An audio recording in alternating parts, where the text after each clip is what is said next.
I'm here with the former Speaker of the House, Newt Gingrich. He's also been a sounding board for President Trump. Is out with a new book, Understanding Trump. Thanks for coming back, Great Mr. to see Speaker. you. Let's begin with this issue of Robert Mueller. You've actually been quite critical of Mr. Mueller as well. Back in a couple weeks ago, you said, actually on Friday, you said Republicans need to focus on closing down the independent counsel because it clearly isn't independent. So you believe that President Trump should order? No, I don't think Trump should do anything to him. But I do think the congressional Republicans ought to look into this. Mueller's first 4 hires were all Democrats. One of them had worked for the Clinton Foundation. One of them had, in 2 cases, deliberately hid evidence from the defense, one of which was repudiated by 9-0 by the Supreme Court. These are bad people. Bad people? Bad people. I mean, these are people who are going to be after Trump. I had Ken Starr. He did not hire a single Republican in the first wave. I had Ken Starr, the former independent counsel, on the show yesterday. He said this is a fantastic team of complete professionals. Well, Ken Starr and I live in 2 different universes then.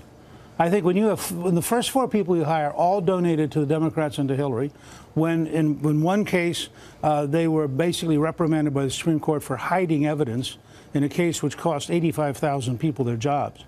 I am very dubious about the team that Mueller is putting together. You bring up this issue of political contributions. Back when Ken Starr was independent counsel, he himself had actually given a lot of political contributions to Republicans, yet you and others supported that effort. That's right. And I think we're in a different world. And I think if you look at the intensity of where we are right now, whether it is somebody holding up the bleeding head of the president or a New York play showing the assassination of the president, we're in a period where if people think this is going to be a neutral, professional investigation, I think they're delusional. But you yourself a couple weeks ago, and you know this, had a tweet where you said Robert Mueller is a superb choice to be special counsel. His reputation is impeccable for honesty and integrity. The media should calm down. Look at Robert Mueller, decorated Marine in Vietnam, appointed to senior positions by 5 presidents, including Ronald Reagan and both Bushes. Right. And I began to change, frankly, when Comey, with what I thought was an amazingly arrogant statement, pointed out that he felt he had the right to leak to the New York Times. He said this is his words, specifically in order to get a special counsel. The special counsel happens to be his close friend. But this was a decision by the president's own attorney general, deputy attorney general. Deputy attorney general. Deputy attorney general. Which How can that be called into question? Which Comey said he deliberately set out to force, and the first 4 people Mueller hires are all Democrats. Now, I understand that in the world of Washington, we have these fancy terms. This is part of why I wrote Understanding Trump, because I think Trump represents a different world.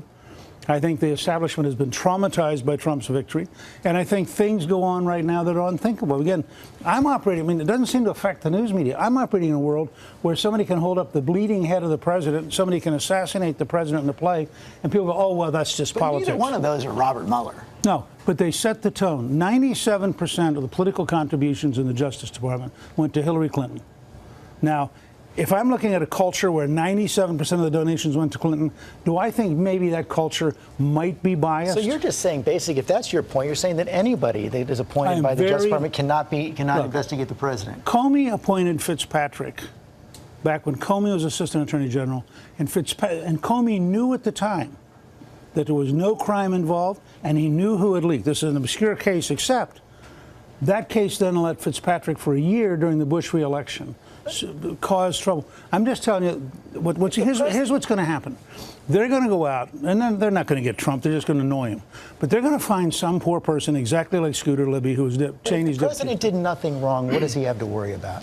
He has to worry. That's my whole point. Scooter Libby did nothing wrong. He ended up going to jail. He did nothing wrong. He was not part of the case, and the independent counsel was trying to flip him to get Dick Cheney. Independent counsels are very dangerous. Mr. Speaker, thanks for your time this morning. The book is called Understanding Trump. I'll be anchoring our live coverage of Attorney General Jeff Sessions' testimony starting at 2:30 Eastern today. You can get breaking news alerts on the testimony throughout the day by downloading the ABC News app.